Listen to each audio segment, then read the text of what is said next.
Hello, Marcus Boston. Quick video this morning. And so the question I received on one of my other past videos was, well, if my baby has a traumatic brain injury, HIE, and I had an emergency C-section, does that mean then that malpractice is not what caused the injury to the child? And so I want to talk about this. I've talked about it before, but for my new followers, this is a question that's coming up. And so when we're looking at an issue like this, when there is a traumatic brain injury, but there was a C-section that was performed, one of the areas that we're going to look to is to see whether there was a delay in performing the C-section. I'm going to say that again because that's really important. One of the issues is going to be whether there was a delay in the doctors and nurses moving to an emergency C-section. And one way we're able to determine this is going back and looking through the medical records and taking a look at the readings from the electronic fetal heart monitor to try to get a sense to see, was the baby in fetal distress? And if the baby was in fetal distress, how long did this fetal distress go on? So you can have a situation, let's say, during labor and delivery, and let's say at, let's just make up a time, at 12 o'clock, the baby is going through a rough patch. And this is going on and on and on for a considerable amount of time. And then eventually the doctors or the nurses, they get around to either doing other types of measures to try to help mom and baby out. And let's say then we've moved through time, and let's say maybe 2 hours later or 3 hours later, they decide that we want to move to an emergency C-section at that point in time.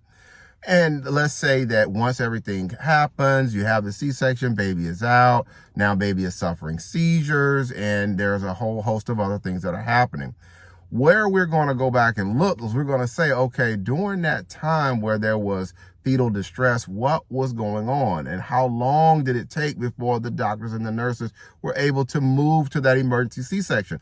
Because the injury could have happened earlier in time. See, that injury could have happened earlier in time, and then by the time you move to the emergency C-section, the injury to the brain has already occurred. So the mere fact that you have had an emergency or you've had a C-section, one of the issues is going to be was there a delay in moving to that C-section? Now, if there was no delay in moving to the C-section and there is an injury, then that's going to present another issue that has to be looked at. For example, were there other problems that were present?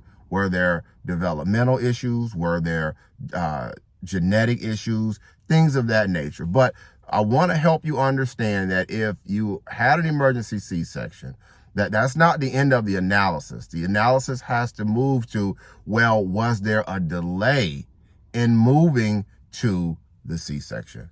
All right. You're probably watching this video. I know I spoke about a lot of issues in this, but you're probably watching this video because your baby has suffered a traumatic brain injury at birth, and maybe you did have a C-section and you've got questions. Well, there's a telephone number on the screen. I invite you to go ahead and reach out and call us. Remember, it costs you absolutely nothing to call us and talk with us about your baby story. Just when you call, just make sure you let your secretary know that you would like to pick a date get on our calendar for a date and time to talk with us about your baby story.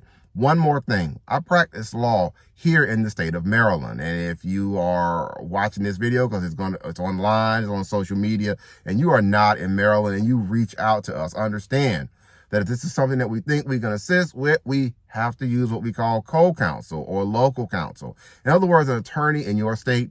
And that's something that we can work with you on, but I just want to make sure that you understand that co-counsel or local counsel aspect of things if you are not in Maryland. All right, that's going to be it for today's quick educational video. Again, I'm Marcus Boston, and I'm one of the childbirth injury and medical malpractice attorneys practicing law here in the state of Maryland at Boston Law Group, LLC. We'll talk with you next time. Take care. Enjoy the rest of your day.